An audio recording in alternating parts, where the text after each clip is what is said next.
Uzstādīsim Explora pulkstenīti.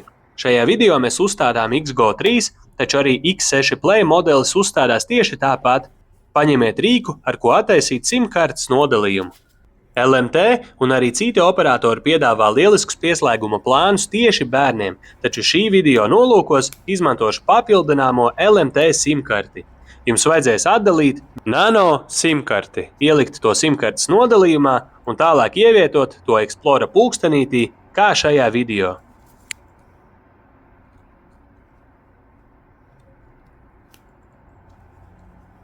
Lieliski! Kad SIM-karte ir ievietota, jums jālejupielādē Explora aplikācija App Store vai Google Play veikalā.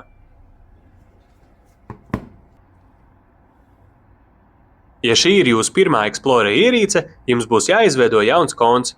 Parādīšu, kā izveidot kontu ar atsevišķu e-pastu, jo ne visi izmanto Google kā primāro e-pastu.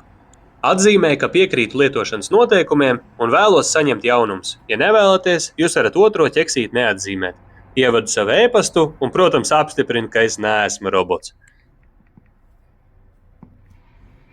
E-pasts nu ir apstiprināts, un tagad jūs ievadat savu konta vārdu uzvārdu. Ja vēlaties, lai bērnam parādīties kā tētis vai mamma, tad rakstat vārdu mamma vai tētis. Tālāk jāizveido jūsu parolīte un varam turpināt.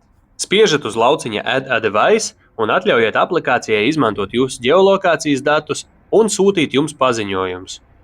Aplikāciju varat novērtēt tagad vai vēlāk, bet veselības datus gan nesavienojiet ar jūsu telefonu, jo šie būs jūsu bērna solīši, nevis jūsējie.